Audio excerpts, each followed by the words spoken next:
বিসমিল্লাহির রহমানির রহিম। আসসালামু আলাইকুম রহমতুল্লাহি ওবারাকাতুহু। প্রিয় ব্রাহ্মণবাড়িয়া জেলার বাংলাদেশ জাতীয়তাবাদী দল বিএনপি এবং সকল অঙ্গ ও সহযোগী সংগঠনের সম্মানিত নেতা, কর্মী, সমর্থক সহ ব্রাহ্মণবাড়িয়া জেলার সর্বস্তরের জনসাধারণ, আমি ব্রাহ্মণবাড়িয়া জেলায় দীর্ঘদিন যাবৎ আপনাদের সাথে থেকে একজন নাগরিক হিসাবে, ব্রাহ্মণবাড়িয়া জেলার একজন অধিবাসী হিসাবে এবং বাংলাদেশ জাতীয়তাবাদী দলের একজন কর্মী হিসাবে রাজনৈতিক এবং সামাজিক কর্মকাণ্ড চালিয়ে যাচ্ছি। আমি বিশ্বাস করি রাজনীতি হলো মানুষের এবং মহান আল্লাহ পাকের যত সৃষ্টি আছে সৃষ্টির সেবা করা। আমি দীর্ঘদিন যাবৎ বিভিন্ন আন্দোলন সংগ্রামে আমি আমাদের যে সকল নেতা, কর্মী, ভাই বোনদেরকে বিভিন্ন সময় বিভিন্ন কর্মকাণ্ডে আমি আপনাদেরকে ডেকেছি, আপনারা আমার সাথে সাড়া দিয়েছেন এবং কাজকর্ম চালিয়ে গিয়েছেন। আন্দোলন সংগ্রামে আপনাদের বলিষ্ঠ ভূমিকা ছিল। আলহামদুলিল্লাহ, বাংলাদেশ জাতীয়তাবাদী দল বিএনপি এখন বাংলাদেশের রাষ্ট্র পরিচালনা করছে।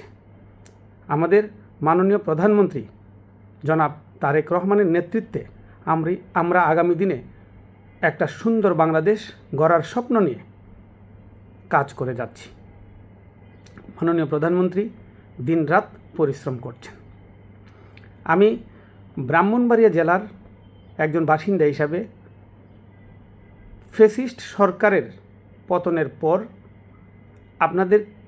আমাদের নেতাকর্মীদের মাধ্যমে বিভিন্নভাবে আমরা রাস্তাঘাট, যে সকল ভঙ্গুর যে একটা পরিবেশ আমরা দেখতে পেয়েছিলাম, সেখান থেকে পরিত্রাণ পাওয়ার জন্য আমরা রাস্তাঘাটের একটা তালিকা করেছিলাম।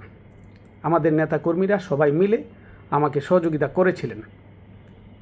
আপনারা জানেন, গত 17 বছর ফ্যাসিস্ট শাসনামলে অবকাঠামোর কোনোই উন্নয়ন হয়নি। তারা কাজকর্ম করার নামে লুটপাট করেছিল। রাস্তাঘাটের অবস্থা অত্যন্ত বেহাল। বিশেষ করে ব্রাহ্মণবাড়িয়া জেলার অবকাঠামো এতটাই নাজুক, এতটাই ভঙ্গুর যে চলাচলের অনুপযুক্ত।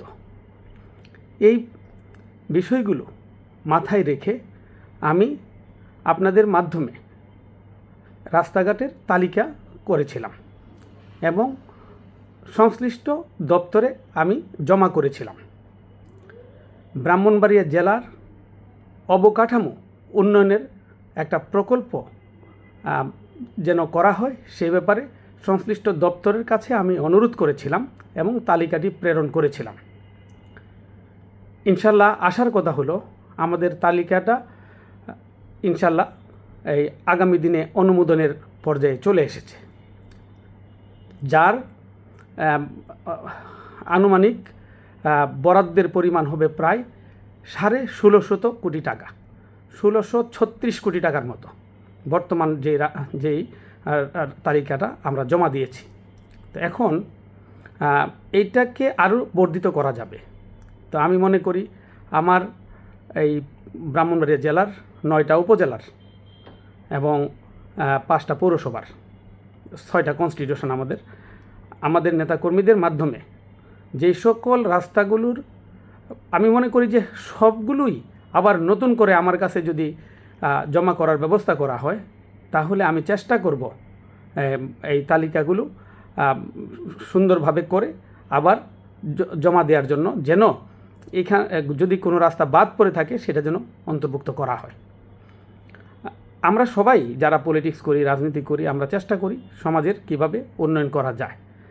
তো আমি এই বিষয়টাকে অত্যন্ত গুরুত্ব সহকারে আমি হাতে নিয়েছি এবং যেহেতু আমি রাজনীতি করি, রাজনীতি করতে গিয়ে হয়তো আমাদের বড় ভাই, পলিটিক্যাল বড় ভাই, অথবা আমার সমবয়সী বা আমাদের নেতা যারা আজকে রাষ্ট্র ক্ষমতার গুরুত্বপূর্ণ দায়িত্ব পালন করছেন, রাষ্ট্র শাসন কার্য পরিচালনা করছেন, তাদের কাছে যদি আমাদের সমাজের একটা অসুবিধার কথা বলি, তারা অবশ্যই মনোযোগ দিয়ে সেটা শুনেন এবং আমাদেরকে সহযোগিতা করেন যেভাবে বাস্তবায়ন করা যায়। তো সেই বিষয়টা মাথায় রেখেই আমি লিস্ট এটা জমা দিয়েছিলাম। আল্লাহর অশেষ রহমত, এই প্রায় 1636 কোটি টাকা এখন অনুমোদনের পথে, অচিরেই এটা অনুমোদিত হয়ে যাবে ইনশাল্লাহ। এবং যেহেতু এখনও সুযোগ আছে, আমি আপনাদেরকে বলবো দয়া করে আপনারা আমার কাছে সেই তালিকা প্রেরণ করুন। আমাদের বিশেষ করে ব্রাহ্মণবাড়িয়া জেলার প্রত্যেকটা ইউনিয়ন থেকে 100টা ইউনিয়ন, আমাদের 100টা ইউনিয়ন থেকে এখন নতুন একটা ইউনিয়ন আমি করেছি, যেটা বরিশাল ইউনিয়ন। আপনারা জানেন যে আরেকটি নতুন ইউনিয়ন আখাউড়ার সাথে সংযুক্ত হয়েছে, বরিশাল ইউনিয়ন। সুতরাং 100-র সাথে যোগ হয়ে 101টি ইউনিয়ন। এখন 101টি ইউনিয়নের প্রত্যেকটি গ্রাম থেকে, প্রত্যেকটি ওয়ার্ড থেকে দয়া করে আমার নেতাকর্মী ভাইদেরকে বলবো আপনারা তালিকা একটু কালেক্ট করেন, এবং তখন আমি আগে যে তালিকা জমা দিয়েছি সেই তালিকা থেকে যদি কোনোটা বাদ পড়ে থাকে সেগুলো সংযুক্ত করব, অন্তর্ভুক্ত করব, এবং নতুন যদি থাকে সেগুলো অন্তর্ভুক্ত করব করে এটা যদি প্রকল্পের সাইজ যদি আর একটু বড় হয় আমাদের কোনো অসুবিধা নেই। আমি চাই যেন এই বাংলাদেশ জাতীয়তাবাদী দল দীর্ঘ বছর পরে বাংলাদেশের ক্ষমতায় আসীন হয়েছেন, বাংলাদেশের একজন সুযোগ্য, আমি মনে করি দক্ষিণ এশিয়ার অত্যন্ত জনপ্রিয় নেতা জনাব তারেক রহমানের নেতৃত্বে আমরা পরিচালিত হচ্ছি। আমাদের কোনো প্রকার যেন অবকাঠামোর কোনো অসুবিধা না থাকে, ও কোনো প্রকার যেন আমরা কষ্ট না করি, উনি সেই ব্যাপারে যথেষ্ট যত্নবান এবং সচেষ্ট, এবং সেই বিষয়টিকে সামনে রেখে আমরা কাজগুলো চালিয়ে যাব ইনশাল্লাহ। তো আমি আপনাদের কাছে বিনীত অনুরোধ করছি, আমার নেতাকর্মী ভাইদের কাছে, আপনারা কোনো প্রকার মানে কোনো রাস্তাঘাট যেন বাদ না পড়ে দয়া করে আমার কাছে তালিকা প্রেরণ করুন। আমরা ইনশাল্লাহ জমা দিব। আশা করি এই প্রকল্প বাস্তবায়ন হয়ে গেলে ইনশাল্লাহ ব্রাহ্মণবাড়িয়ার রাস্তাঘাটের আর কোনো দুর্দশা থাকবে না। তাছাড়া পরবর্তীতে আমি আরেকটা প্রকল্প হাতে নিচ্ছি, সেটা হলো স্কুলের, মাদ্রাসার এবং কলেজের বাচ্চাদের জন্য। বিশেষ করে আমাদের এই ছাত্রছাত্রীরা গরমের সময় কষ্ট করে, লোডশেডিংয়ে পড়ে, অনেক অসুবিধা হয়, পড়াশোনা করতে কষ্ট হয়। এই বিষয়টাকে মাথায় রেখে আমি আমাদের বেশ কিছু ঊর্ধ্বতন কর্মকর্তা আছেন, আমাদের আরেকজন ভাই আছেন, ওনার আমি নামটা প্রকাশ করব না যেহেতু উনি একজন সরকারি কর্মকর্তা, ওনার সার্বিক সহযোগিতায় আমি ওই বিভিন্ন স্কুল, কলেজ এবং মাদ্রাসায় সোলার সিস্টেম চালু করার জন্য আমি চেষ্টা করছি, যেন প্রত্যেকটা স্কুল সোলারের আওতায় আসে, প্রত্যেকটা মাদ্রাসা সোলারের আওতায় আসে, এবং প্রত্যেকটা কলেজ সোলারের আওতায় আসে। যদি সোলার সিস্টেমের ব্যবস্থা করতে পারি তাহলে বিদ্যুৎটা তো নিজে নিজে উৎপাদন হবে, সুতরাং লোডশেডিংয়ের আর কোনো ঝামেলা থাকবে না ইনশাল্লাহ। এটা নিয়ে আমি কাজ করছি এবং আশা করি এটাও আমরা বাস্তবায়ন করতে পারবো ইনশাল্লাহ।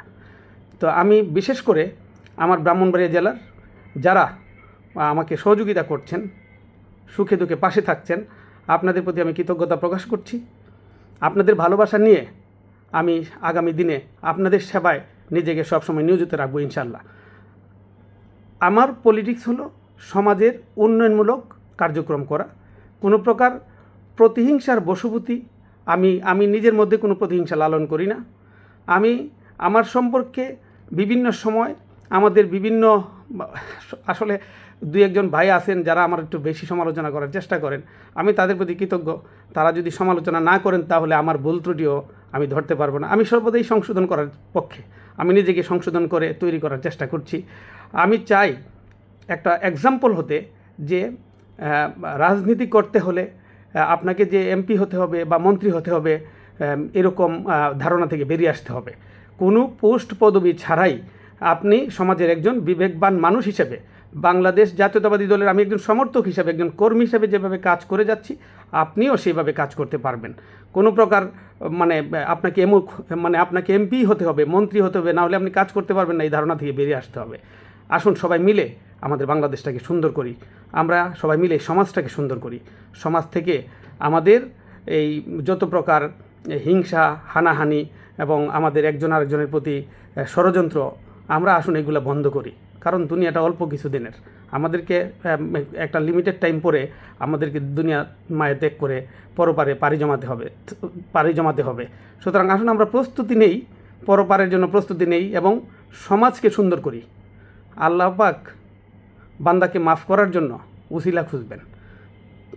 কার ভাগ্যে কোন উসিলায় পার পাবেন সেটা তো আমরা কেউ বলতে পারি না। আমরা তো ভালো কাজ করে সমাজকে যদি আমরা একটা ভালো অবস্থানে নিয়ে যেতে পারি, মনের একটা আত্মতৃপ্তির ব্যাপার আছে, ধর্মীয় দিক বাদ দিয়েও নিজের বিবেকের একটা তৃপ্তির ব্যাপার আছে। আসুন আমরা মিলে সমাজকে সুন্দর করি এবং সমাজের অসঙ্গতিগুলো দূর করার চেষ্টা করি। বিনা কারণে মিথ্যা অপবাদ দিয়ে, মিথ্যা গুজব রটিয়ে আপনি কাউকে ছোট করতে পারবেন না। বড় করার মালিক আল্লাহ, ছোট বড় সব কিছুর মালিক আল্লাহ।